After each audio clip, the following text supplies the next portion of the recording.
નમસ્કાર, આપ જોઈ રહ્યા છો આઝાદ મીડિયા લાઈવ। વિછિયામાં એસી બસ સ્ટેન્ડમાં લાગ્યા પોસ્ટર। વિછિયામાં ભાજપના નેતાજી વિરુદ્ધમાં પોસ્ટર લાગ્યા। ભાજપના નેતાએ પેટા ચૂંટણીમાં વિછિયાના સૌની યોજના દ્વારા પાણીના ડેમ ભરવાના વચનો આપેલા હતા, જે વચન પૂર્ણ નહીં થતા લોકોએ પોસ્ટર લગાવી વિરોધ નોંધાવ્યો હતો। વિછિયામાં રેવણિયા, ભાડેર, પાનેલિયા ડેમ ભરવાના વચનો આપેલા।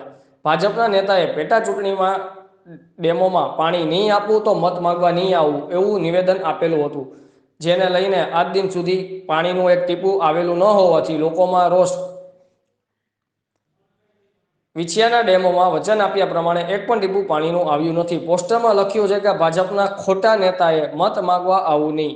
પેટા ચૂંટણીમાં ડેમોમાં પાણી નાખવા માટે ભાજપના કેબિનેટ મંત્રીએ મત આપ્યા હતા। નેતાજી ભૂલી ગયા છે, પણ લોકો ભૂલ્યા નથી। વિછિયામાં આ વખતે ચૂંટણી આવતા લોકોનો રોષ ફાટી નીકળ્યો હતો। રિપોર્ટર જિગ્નેશભાઈ સિદ્ધપરા, આઝાદ મીડિયા લાઈવ, જસદણ।